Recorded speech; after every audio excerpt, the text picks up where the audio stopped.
নমস্কার বন্ধুরা, কেমন আছেন সবাই? পাপিয়াস কিউলিনারি আর্টের আরেকটি নতুন ভিডিওতে আপনাদের সবাইকে স্বাগতম। আজকে আমি বানাবো কুচো চিংড়ি ভর্তা।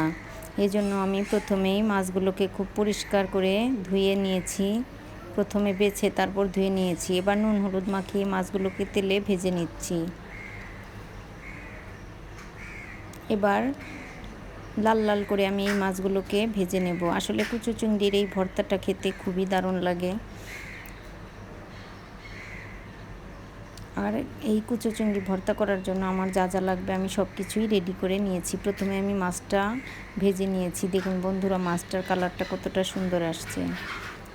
মাছটা আমি নামিয়ে নিয়েছি। এবার আমি ভেজে নেব কাঁচামরিচ, লাল লাল কাঁচামরিচ, আর আমি দিয়ে দিলাম রসুন। আমি মাছের তুলনায় খুবই অল্প রসুন আর পেঁয়াজ দিয়ে দিব।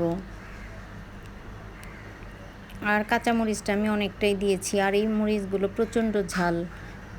এই মরিচগুলো দিয়ে ভর্তা খেতে দারুণ লাগে।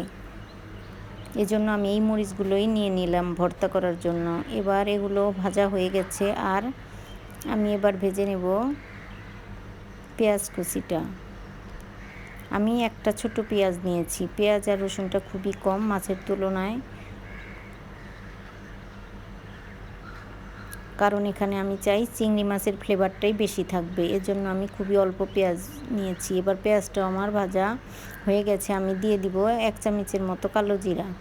আসলে কুচো চিংড়ির এই ভর্তায় কালো জিরাটা দিলে আমার কাছে খেতে ভালো লাগে। এজন্য আমি সবসময়ই কালো জিরাটা দেই।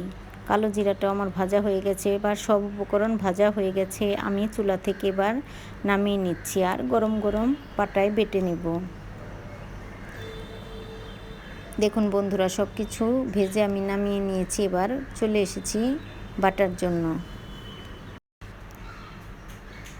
এবার আমি প্রথমেই কুচো চিংড়িগুলো বেটে নেব, তারপর রসুন, কালো জিরা এগুলো সব বেটে নেব, পরপর বেটে নেব। তবে আমি চিংড়িটা 2-3 বার করে বেটে নেব, তাহলে চিংড়ি মাছে আর কোনো শক্ত কিছু থাকবে না, আর খেতে ভালো লাগবে। তো বন্ধুরা, যদি আমার এই ভিডিওটা ভালো লাগে অবশ্যই জানাবেন, লাইক কমেন্ট শেয়ার করবেন। যদি ভালো লাগে তবে আমার ইউটিউব চ্যানেলটা সাবস্ক্রাইব করার অনুরোধ রইল। আর যারা ফেসবুক থেকে দেখছেন তাদেরকে অনুরোধ রইল আমার ফেসবুক পেজটি ফলো করার।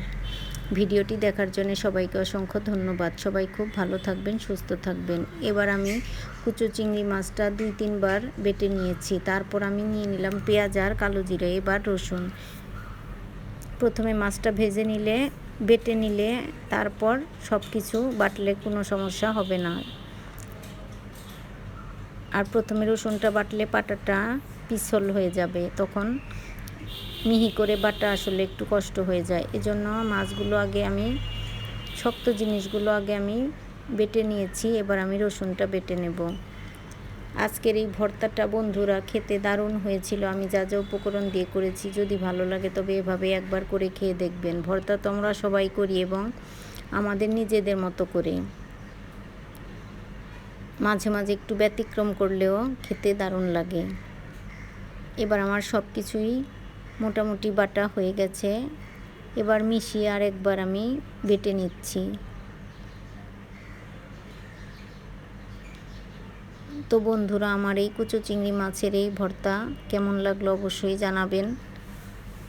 যদি ভালো লাগে এভাবে ভর্তা করে খেয়ে দেখবেন, আপনাদেরও অবশ্যই ভালো লাগবে।